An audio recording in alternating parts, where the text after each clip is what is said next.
Hey everyone, Maurice here. I just wanted to do a really quick video about something that I learned a few months ago when we were building HairDrop.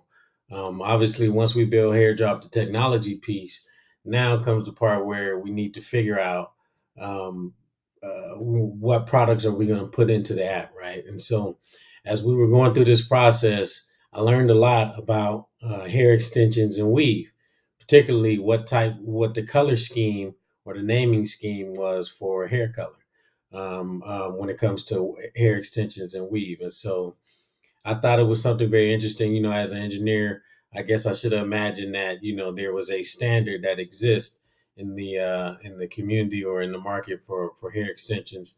But prior to actually building our hair drop, I never could imagine what that would have been. So I just put together a quick slide to kind of show you what it is if you're not familiar with it. And so let's see here. So hair color. So here it is. If you can see, it starts here with one. One is jet black. Okay, and then you start to get into what people typically buy when they purchase hair. 1B, which is like an off black, and then you have a whole entire spectrum. And this is really just a small piece of the different types of hair colors.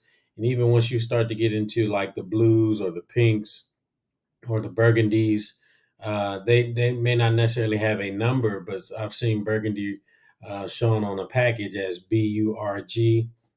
And then you can get combinations of hair colors. So one popular one is 1B in burgundy. Um, and so you'll see that typically on the package. 99J is a pretty popular one, and also I've seen a lot of 613, which is a blonde.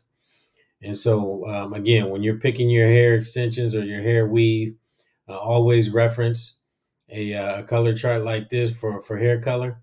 Again, remember one is really like a jet black, and then you start to get into the different color schemes here. So, and you can find these on the internet; they're readily available. But just as a point of knowledge, like I said, I thought it was very interesting that there was actually a color naming scheme, and you don't have to memorize this. Like I said, it's just good to know as you start to think about your next hairstyle, what color maybe you want to use. So that's it. Just a quick bite for Hair Drop AV. I'll see you in the next one.